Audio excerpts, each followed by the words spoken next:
Friends, religion often reflects how easy it is to build one's life on shallow foundations. Believers can blindly, without sound reasoning, convince themselves that their beliefs secure divine acceptance as well as respectable social standings. Yet, religious beliefs are frequently built on temporary and false assumptions which cannot stand the test of living in a world of hardships and even opposition. In the concluding remarks of his famous Sermon on the Mount, Jesus addressed this concern. We read in the Gospel of Matthew chapter 7. Everyone then who hears these words of mine and does them will be like a wise man who built his house on the rock. And the rain fell, and the floods came, and the winds blew and beat on that house. But it did not fall, because it had been founded on the rock. And everyone who hears these words of mine and does not do them will be like a foolish man who built his house on the sand. And the rain fell, and the floods came, and the winds blew and beat against that house, and it fell, and great was the fall of it. Friends, Jesus was referring to his entire sermon when he said, "Everyone then who hears these words of mine." Even though he was addressing a large crowd, his main focus was to teach those who made first steps in following him. Those were to be citizens of the heavenly kingdom that he intended to build and expand to all people groups on the whole earth. His kingdom, being of a heavenly nature, is established on a heavenly constitution.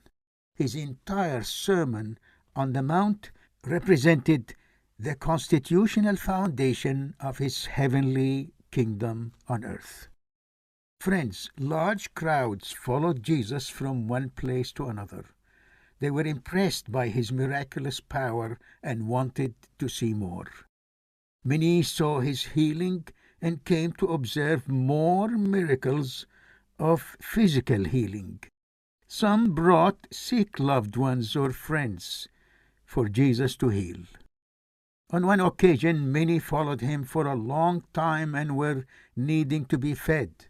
So Jesus blessed 2 fish and 5 loaves of bread and fed thousands of followers.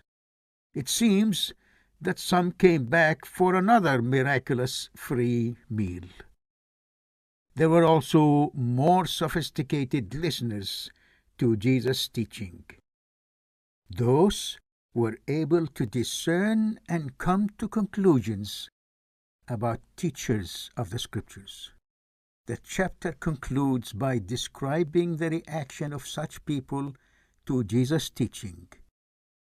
It says, "And when Jesus finished these sayings, the crowds were astonished at his teaching, for he was teaching them as one who had authority and not as their scribes."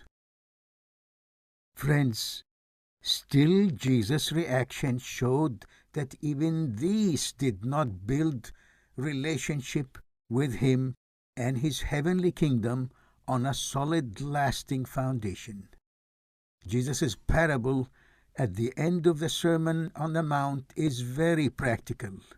His teaching sharply divides his hearers into 2 kinds. One kind he calls wise.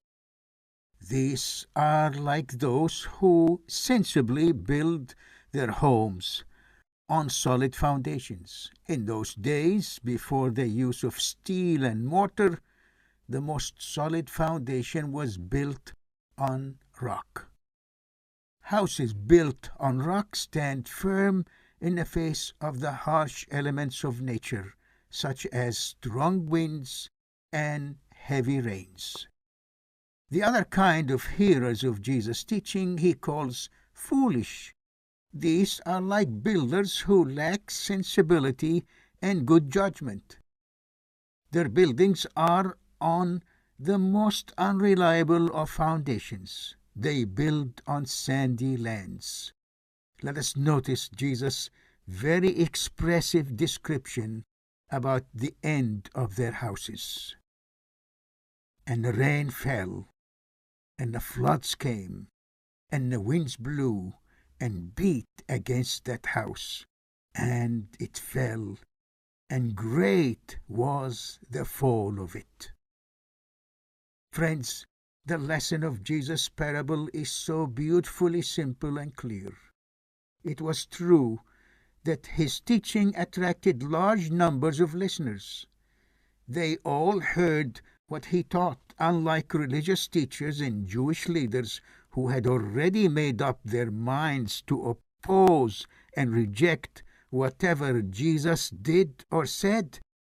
The majority of the crowds listened to Jesus' teaching, and many even understood it. Yet his holy heavenly teaching was met by two kinds of hearers. One kind reacted wisely, while the other reacted foolishly. The wise received his teaching with hearty appreciation, reflecting mental and spiritual humility. His teaching challenged their sense of lostness. They recognized their need for his constant guidance and company. His presence in their lives established a new perspective and lifestyle.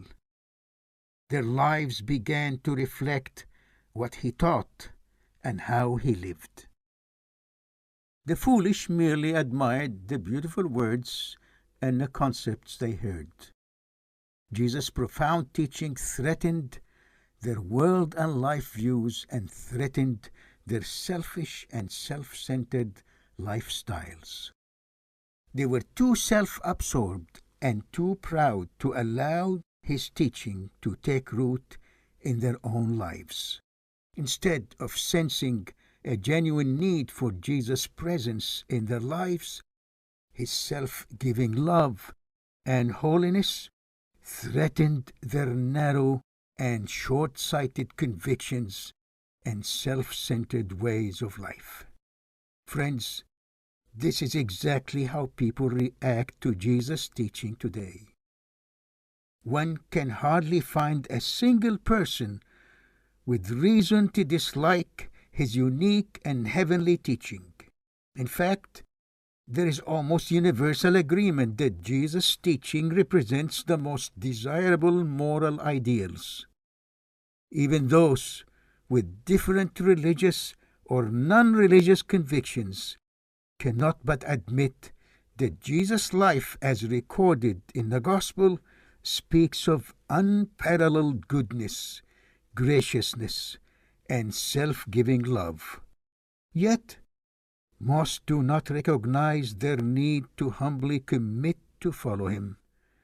This is because following Jesus challenges human pride and one's false self-assurance. Those who truly receive Jesus' teaching and embrace his saving grace enjoy true wisdom. It changes and even fully transforms their lives. His life established a new world and life view from proud self-seeking and self-service to humble self-giving love. In gentleness and graciousness, through the gospel, Jesus offers divine wisdom to all. Those who humbly long for it are welcome to join his new humanity, his kingdom of true justice and peace. Hallelujah.